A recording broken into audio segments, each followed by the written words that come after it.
Hello friends, welcome back to my channel. চলে এসেছি নতুন আরও একটা ভিডিও নিয়ে। আর ভিডিওর টাইটেল থাম্বনেল দেখে তোমরা অবশ্যই বুঝতে পেরে গেছো ভিডিওটা কি হতে চলেছে, কাকে নিয়ে হতে চলেছে। আর রীতিমতো আমরা সবাই জেনে গেছি মানে সোশ্যাল মিডিয়ার মাধ্যমে যে রাহুল অরুণোদয় বন্দ্যোপাধ্যায় কালকে যে দুর্ঘটনা ঘটেছে মর্মান্তিক, সেটা সবাই জেনে গেছি। তো অনেকেই জানে না যে কীভাবে এরকম মর্মান্তিক ঘটনাটা ঘটলো। তো সেই কারণে এই ভিডিওটা করা। যে যথারীতি যতটুকু জানতে পেরেছি যে ভোলে আবার শুটিং চলছিল ওখানে অরুণোদয় বন্দ্যোপাধ্যায়ের। তো 3 দিন হয়ে গেছে শুটিং, কালকে নিয়ে 4 দিনের মাথায় পড়েছিল। আর কালকে নাকি একটা সমুদ্রের শ্যুট ছিল, ওই লুকোচুরি একটা মানে কোনো একটা শ্যুট ছিল আর কি, মানে যে মানে নায়িকা ডুবে যাবে, নায়ক খুঁজে পাবে না, নায়ক হয়তো ডুবে যাবে, নায়িকা খুঁজে পাবে, এরকম একটা শ্যুট ছিল। তো সেই শ্যুটটা করতে গিয়েই রাহুল অরুণোদয় বন্দ্যোপাধ্যায় তলিয়ে যায় জলের তলায়। তো এটা দেখে একটা জিনিস বুঝতে পারা যাচ্ছে যে মানুষের যে কখন ডাক আসবে সত্যি করে বোঝা দুর্দায়। কারণ সেই একটা ভালো মানুষ, সুস্থ মানুষ শুটিং করছিল, অত মানুষজন ছিল তার সঙ্গে। যেহেতু সমুদ্রে শুটিং হচ্ছে, সেখানে মোটামুটি 5 থেকে 6টা বোট, মানে যে বোটের মানে যারা বোট নিয়ে থাকে তারা ছিল, ডুবুরি ছিল, যাতে এরম একটা শ্যুট আছে যে এরকম ডুবতে হবে, উঠতে হবে, মানে একটা লুকোচুরি, মানে আপ ডাউন একটা ব্যাপার থাকে, মানে ডুববে উঠবে, ডুববে উঠবে, এরকম একটা ব্যাপার রেখেছিল। তো তার কারণে অনেক মানে সাপোর্ট নিয়ে এই শ্যুটটা করা হয়েছে। দেখো, তার সত্ত্বেও এমন একটা মর্মান্তিক ঘটনা ঘটে গেল, যে এতটাই মানে মর্মান্তিক যে পুরো টলিপাড়া জুড়ে একটা থমথমে পরিবেশ তৈরি হয়েছে। একটা উজ্জ্বল নক্ষত্র আবার আমাদেরকে ছেড়ে চলে গেল।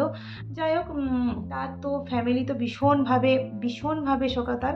মানে এতটাই মানে এটা সত্যি করে খুব কষ্টদায়ক যে মানুষটা ভালোভাবে গেল শুটিং করতে।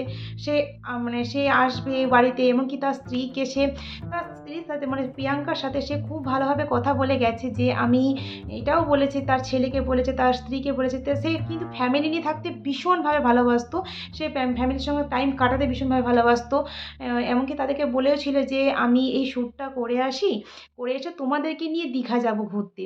কিন্তু দেখো, মানে কার যে কখন ডাক আসে কেউ তো বলতে পারে না, তার ডাক এসেছে, তাকে চলে যেতে হয়েছে।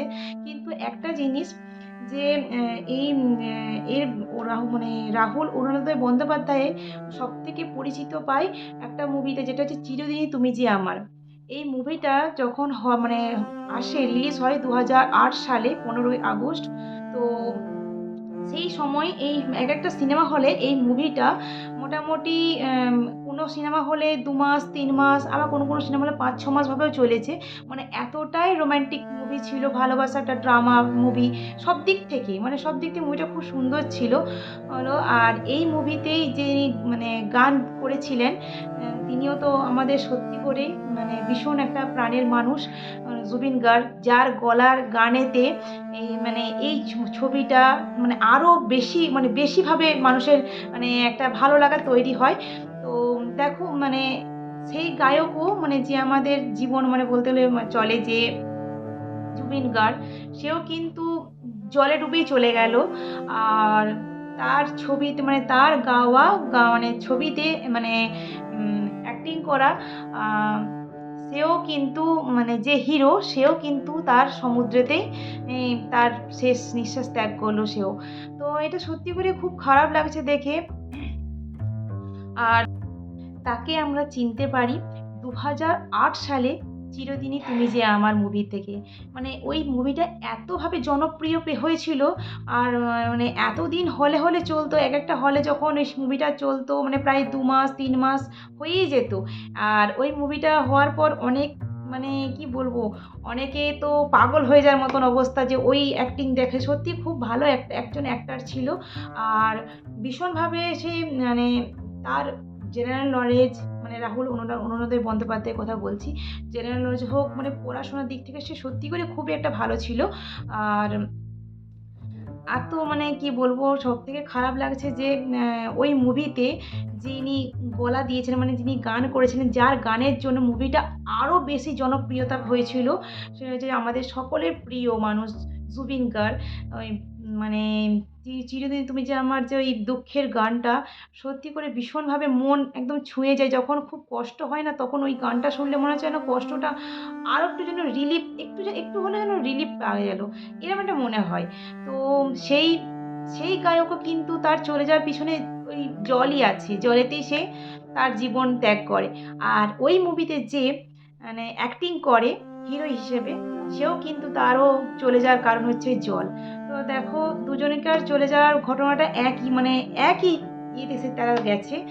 আর সত্যি করে কিছু তো বলার নেই মানে খুবই খারাপ লাগছে, খুব খারাপ লাগছে। আর এমনকি রাহুল অরুণোদয় বন্দ্যোপাধ্যায় এছাড়াও অনেক সিরিয়াল করেছে, অনেক সিরিয়াল খুব জনপ্রিয় হয়েছে।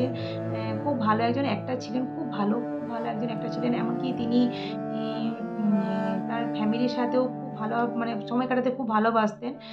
ফ্যামিলিকে নিয়ে থাকতে বেশি ভালোবাসতেন। মানে একা সে থাকতে ভালোবাসত না একদমই। কখনো তার স্ত্রী ছেলেকে নিয়ে থাকতো, কখনো তার বাবা-মায়ের সাথে থাকতো। এভাবে সে মেইনটেইন করে চলতো। তো যাই হোক খুবই খারাপ লাগছে একটা আ মানে টলিপাড়া তো এখন পুরো থমথমে পরিবেশ হয়ে গেছে। পরিবেশ হয়ে উঠেছে আরকি। এত সুন্দর একটা উজ্জ্বল নক্ষত্র চলে গেল। কিন্তু সবাইকারই তো যখন ডাক আসে তখন তো তাকে চলে যেতেই হবে। এতে কারোর হাত নেই। এত সাপোর্ট থাকা সত্ত্বেও তার এমন একটা ঘটনা ঘটে গেল। এমনকি সে জল থেকে যখন তাকে তুলে নিয়ে আসে তখন নাকি তার জ্ঞান ছিল। তারপরে সে হার্ট অ্যাটাক করে। জলের মধ্যেই কিন্তু সে চলে যায়নি। জল থেকে উঠার পরেও তার জ্ঞান ছিল। তারপরেই সে হার্ট অ্যাটাকটা করে। আর এক্ষেত্রে কারোরই হাত নেই। তো এইটুকু বুঝতে পারি যে যার যখন সময় আসবে তাকে সমস্ত কিছু ফেলে দিয়ে চলে যেতে হবে। এইসব কিচ্ছু আমাদের না। নিজের শরীরটাও আমার না। আমার তার উপরে কোনো অধিকারই নেই আমার নিজের শরীরটার উপর। তো যদি তোমাদের ভিডিওটা ভালো লাগে তাহলে প্লিজ একটু শেয়ার করে দিও, লাইক করো, কমেন্ট করো আর আমার পাশে থেকো।